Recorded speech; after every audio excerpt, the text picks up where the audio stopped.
एक गांव में एक किसान रहता था जो बहुत ज्यादा खुशहाल रहता था।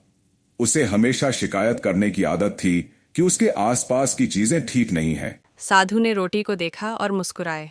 राजन, यह रोटी मेरे लिए सबसे कीमती है, उन्होंने कहा। लेकिन अब मैं आपसे एक और काम चाहता हूँ।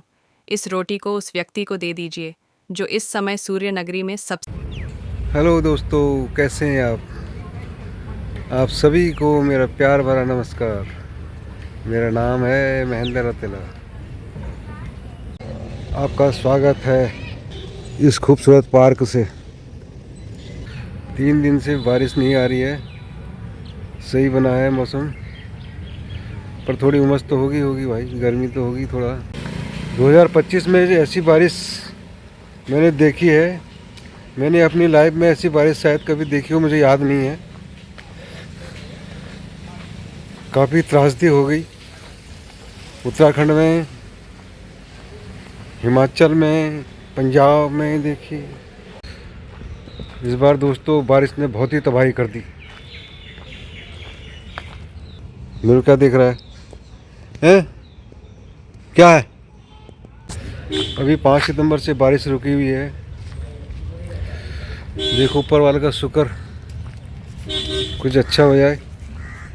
सुबह के 8 बजे हैं, सुबह के 8:30 बजे हैं। उमस भरी गर्मी, बारिश के बाद ज़बरदस्त उमस भरी गर्मी।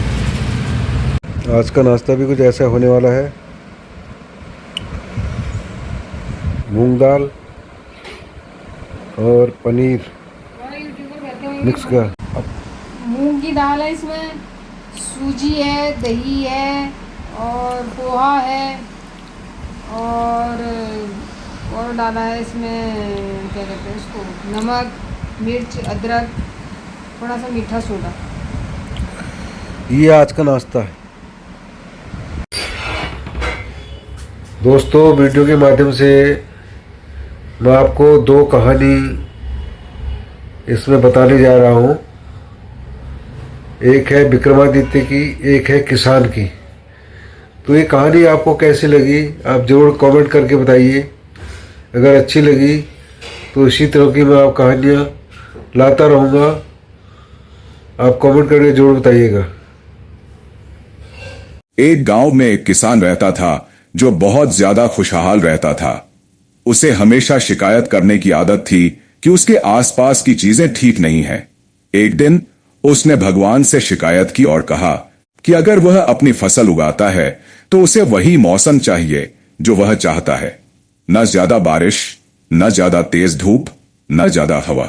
भगवान ने किसान की बात सुनी और उसके अनुसार ही मौसम देने का वादा किया। किसान ने फिर से गेहूं की खेती शुरू की। हर बार जब वह बारिश चाहता था तो बारिश होती, और जब धूप चाहिए होती तो धूप निकल आती। उसकी इच्छा के अनुसार मौसम चल रहा था और फसल बहुत अच्छी दिख रही थी। जब फसल कटाई का समय आया तो किसान ने देखा कि गेहूं की बालियां तो हैं, पर उनमें दाने नहीं थे, वे सब खोखली थी।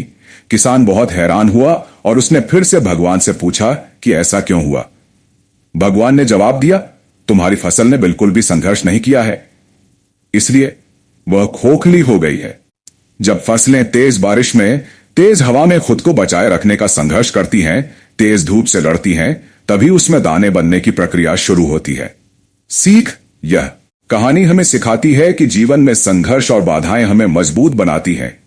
जिस तरह सोने को चमकने के लिए आग में तपना पड़ता है, उसी तरह हमारे जीवन के संघर्ष हमें निखारते हैं और हमें अपने लक्ष्यों तक पहुंचने में मदद करते हैं। बिना चुनौतियों के कोई भी बड़ा लक्ष्य प्राप्त नहीं किया जा सकता।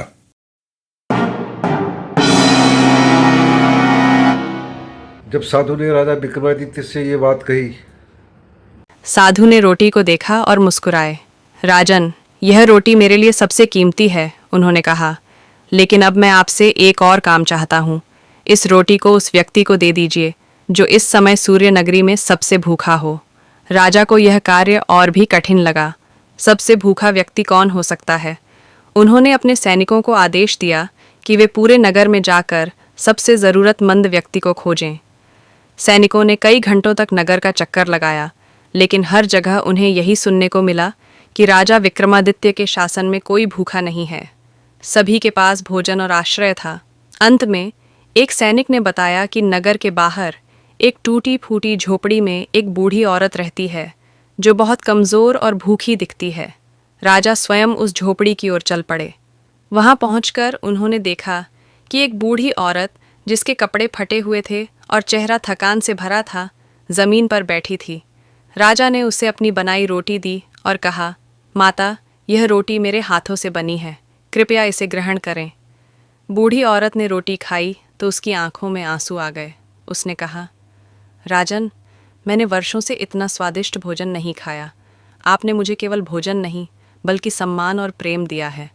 राजा को उस औरत की बात सुनकर एक अनोखा सुख मिला जो उन्होंने पहले कभी अनुभव नहीं किया था।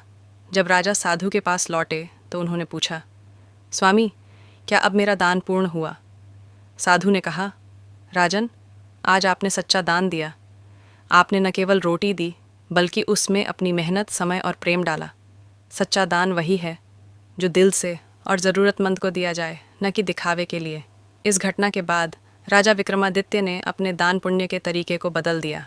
उन्होंने भव्य दान के बजाय छोटे छोटे कार्यों पर ध्यान देना शुरू किया जो वास्तव में ज़रूरतमंदों के लिए उपयोगी थे। उनकी प्रजा और भी सुखी हो गई और राजा का नाम सूर्य नगरी में एक सच्चे दानी के रूप में अमर हो गया। नैतिक शिक्षा दान का मूल्य उसकी मात्रा में नहीं बल्कि उसकी नीयत और ज़रूरत में होता है। सच्चा दान वही है जो दिल से और सही व्यक्ति को दिया जाए।